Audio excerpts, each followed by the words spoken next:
Hello दोस्तों, आज हम लोग बात करने वाले हैं गोल्ड के ऊपर। गोल्ड कहीं ना कहीं $3,000 को टच कर चुका है, तो क्या अभी सही टाइम है इन्वेस्टमेंट के लिए?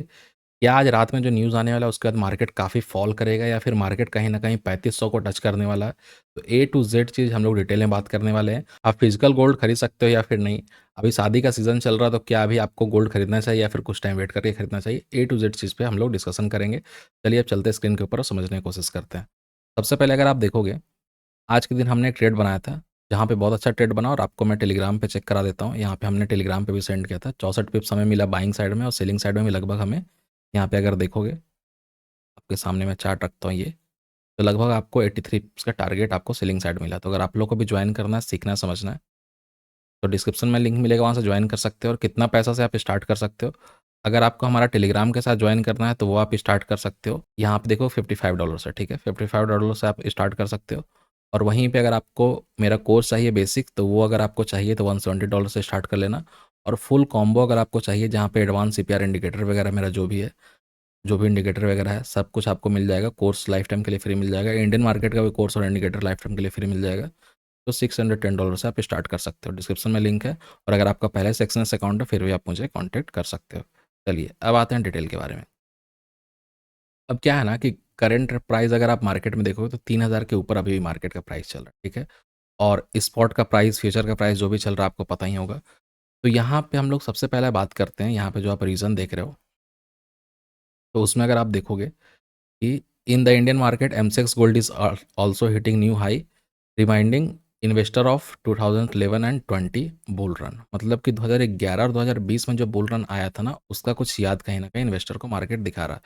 तो कौन कौन से 5 रीज़न है जिसकी वजह से मार्केट में ऐसा कुछ मूव आ रहा, तो वो सारा डिटेल हम लोग समझते हैं। सबसे पहला है जियो पॉलिटिकल टेंशन। अब क्या हुआ, इसराइल और हमास के बीच में वार का कंडीशन आपको पता है, कुछ ना कुछ बीच में होते रहता है, ठीक है। तो इसराइल और हमास के बीच में वार की वजह से इन्वेस्टर सेफ हेवन को, या फिर बोलो कि सेफ एसेट को हमेशा ग्रैब करने की कोशिश करते हैं। तो इसलिए वो क्या करते हैं, आप देखोगे जब भी वार का कंडीशन होगा ना, तो मार्केट पूरा फॉल करेगा, और उसी वक्त आप देखो गोल्ड हमेशा राइज करेगा। क्यों? क्योंकि क्या होता है कि लोग उधर से पैसा निकाल कर गोल्ड में पैसा इन्वेस्ट करने की कोशिश करते हैं, ताकि गोल्ड उनका हमेशा सेफ रहे। गोल्ड को एक सेफ एसेट माना जाता है, इसलिए लोग क्या करते हैं, वो सब मार्केट से पैसा निकाल कर लोग इसमें सेव करते हैं। तो जियो पॉलिटिकल टेंशन जब भी होगा, तो गोल्ड में आप हमेशा प्राइस का इंक्रीज होता हुआ दिखोगे, या फिर आप डिमांड गोल्ड का इंक्रीज होता हुआ दिखोगे। उसके बाद यूएस फेड पॉलिसी का न्यूज़ आने वाला है, वो भी आपको पता होगा। तो फेड का इंटरेस्ट रेट अगर मार्केट में मान लीजिए कि इम्पैक्ट करता है, ठीक है। अगर फेड का रेट कट जो होता है उसकी वजह से क्या होता है, अगर फेड में रेट कट हो जाता है, तो आपको देखने को मिलेगा कहीं ना कहीं गोल्ड का जो प्राइस है वो बहुत तेज़ी से इंक्रीज होता हुआ दिखेगा। तो आज रात में न्यूज़ है, न्यूज़ टाइम पे भी आप कोशिश करना थोड़ा कम क्वांटिटी ट्रेड करने के लिए, बट ट्रेड करने की कोशिश करना। उसके बाद क्या है, स्टॉक मार्केट वॉलेटिलिटी। आपको पता होगा कि रिसेंट में स्टॉक मार्केट में काफ़ी गिरावट आया है। इन्वेस्टर अपना पैसा को सेफ जगह पे ले जाना चाहते हैं, क्योंकि उनके पास बहुत बड़ा कैपिटल, वो चाहते हैं कहीं ऐसे प्लेस पे मैं अपना कैपिटल को डालूं, अपने फंड को डालूं जहाँ पे सेफ रहे। तो वो क्या करते हैं, गोल्ड उनके लिए सबसे सेफ चॉइस होता था, वो गोल्ड में ही अपना कैपिटल को सेव करके रखना चाहते हैं। फिर वीकनिंग यूएस डॉलर क्या हो रहा, वीक हो रहा, ठीक है। जब यूएस डॉलर वीक होता है तो क्या होता है, गोल्ड का प्राइस इंक्रीज होता है। ध्यान रहे, जब भी यूएसडी गिरेगा, यूएस डॉलर जब भी गिरेगा, तो गोल्ड का प्राइस हमेशा ऊपर जाता है, ठीक है। इस चीज़ का ध्यान रखना, क्योंकि गोल्ड को क्या है ना कि गोल्ड एक स्टेबल है, ठीक है। गोल्ड एक स्टेबल चीज़ है, और इन्वेस्टर के रूप में, इन्वेस्टमेंट के रूप में वो सबसे अच्छा एसेट को आप मान सकते हो उसको। फिफ्थ है इन्फ्लेशन कॉन्सर्न। मतलब क्या हुआ कि अगर महंगाई बढ़ रहा है, ठीक है, महंगाई मार्केट में अगर बढ़ रहा, तो हमेशा रिस्क होता है मार्केट में इन्वेस्ट करने के लिए। उस वजह से भी लोग क्या करते हैं, अपने वैल्यू को, अपने कैपिटल को प्रोटेक्ट करने के लिए गोल्ड की तरफ आते हैं। तो ये सारा 4-5 रीज़न मैं आपको बता दिया हूँ, क्यों गोल्ड में लोग पैसा इन्वेस्ट करते हैं। अब हम लोग आते हैं नेक्स्ट, ठीक है, market impact and what it mean on investors. Market का इम्पैक्ट क्या होगा? अब सवाल ये उठता है कि गोल्ड का ये बुल रन कितना चलेगा। मान लीजिए आप अभी 3033 तक देख रहे हो, क्या ये 35 हो जा सकता है? क्या ये आज मार्केट न्यूज़ आएगा उसके बाद मार्केट काफ़ी तेज़ी से फॉल कर जाएगा? तो क्या क्या हो सकता है? सबसे पहले बात डिसाइड ये करते हैं कि आप कैसे ट्रेडर हो। क्या आप शॉर्ट टर्म वाले ट्रेडर हो, या फिर आप लॉन्ग टर्म वाले ट्रेडर हो? देखिए यहाँ पे 2 टर्म का ट्रेडर है, शॉर्ट टर्म या फिर लॉन्ग टर्म, ठीक है। तो अगर आप एक ट्रेडर हो जो शॉर्ट टर्म के लिए गोल्ड में ट्रेड करना चाहते हो, तो आपके लिए बेस्ट हो सकता है, क्योंकि आप अपसाइड का ही मोमेंटम कैप्चर कर सकते हो, डाउनसाइड का मोमेंटम कैप्चर कर सकते हो, टाइट स्टॉप लॉस के साथ भी ट्रेड कर सकते हो, काफ़ी अच्छा प्रॉफिट आपको मार्केट देखने को मिलेगा। उसके बाद लेकिन अगर आप लॉन्ग टर्म इन्वेस्टर हो, जो लॉन्ग टर्म के लिए पैसा यहाँ पे डालना चाहते हो, तो आपको यहाँ पे देखना पड़ेगा, सबसे अच्छा कंडीशन आपके लिए क्या होगा कि आप हेज कर सकते हो। क्यों कर सकते हो हेजिंग? हेजिंग इसलिए कर सकते हो क्योंकि बहुत आज जो मार्केट में न्यूज़ आएगा ना, उसके बाद मार्केट काफ़ी एक डायरेक्शनल मूव दे सकता है। डायरेक्शनल मूव देने का मतलब क्या हुआ कि अगर कुछ ऐसा न्यूज़ आता है जहाँ से गोल्ड फॉल करने लगता है, तो गोल्ड काफ़ी फॉल कर सकता है, 400-500 पिप्स, 1000 पिप्स भी मार्केट फॉल कर सकता है। लेकिन वहीं पे ज़रूरी नहीं कि आज के दिन ही फॉल करे, धीरे धीरे करके फॉल करेगा। लेकिन वहीं पे अगर आप हेज करके रखोगे, तो आपको प्रॉफिट क्या मिलेगा कि मार्केट वन साइड जाएगा फिर भी दिक्कत नहीं है, मार्केट साइड में होगा फिर भी दिक्कत नहीं है, क्योंकि यहाँ पे प्रीमियम टिके का कोई भी सिचुएशन नहीं होता है। इस मार्केट में अगर आप हेजिंग करते हो तो भी आपके लिए बेस्ट हो सकता है, कि लॉन्ग टर्म में अगर आप हेज कर लोगे तब भी आपके लिए बेस्ट होगा। ठीक है, ये समझ में आपको आ गया। अब आते हैं कि जो ज्वेलरी वाला बात मैं आप लोगों को बताया था, कि अगर आपको ज्वेलरी खरीदना है, ठीक है, गोल्ड ज्वेलरी खरीदना है, तो क्या ये राइट टाइम होगा आपके लिए गोल्ड का ज्वेलरी खरीदना है, क्योंकि मार्केट तो अभी ऑल टाइम हाई पे है। तो आपको पता है कि इंडिया जो है ना, वो कहीं ना कहीं फेस्टिवल का पूरा वो कवर करता है, साथ ही साथ शादी का सीज़न अभी मार्केट में चल रहा है। इंडिया में शादियों का सीज़न आने वाला है, इसलिए गोल्ड का सेल या फिर मैं बोलूँ कि डिमांड काफ़ी इंक्रीज़ हो।